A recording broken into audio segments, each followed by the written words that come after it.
শনিবার সিএবির বার্ষিক সাধারণ সভায় আয় ব্যয়ের হিসেবকে হাতিয়ার করে নির্বাচনের অ্যাডভান্টেজ তোলার লক্ষ্যে বিরোধী গোষ্ঠীর সমরপালরা, যদিও জগমোহন ডালমিয়ার নেতৃত্বাধীন পরিচালন কমিটি এমন সম্ভাবনা নিয়ে বিন্দুমাত্র বিচলিত নন। বরং ডালমিয়ার খোঁচা, তাঁদের নিজেদের সময়ের কোটি কোটি টাকা নিয়ে ডামাডোলটা মনে আছে তো?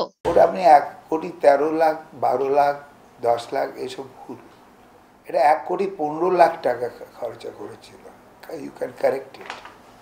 আর 1,15,00,000 টাকার মধ্যে থেকে খালি 3 কোটি টাকা ডিস্ট্রিবিউট হয়েছে।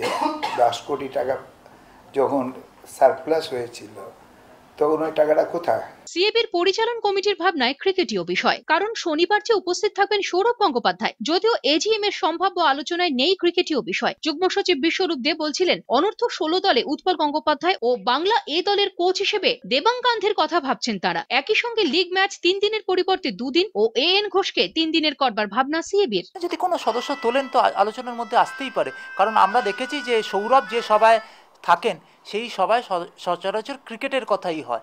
তো এখানেও সভাপতি সৌরভ কালকে নিজে সভায় থাকবেন, ফলে সেখানে নিশ্চয়ই ক্রিকেট নিয়ে আলোচনা তো হবে। সিএবির সভায় ক্রিকেট নিয়ে আলোচনা হবে না তো আর কি নিয়ে আলোচনা হবে?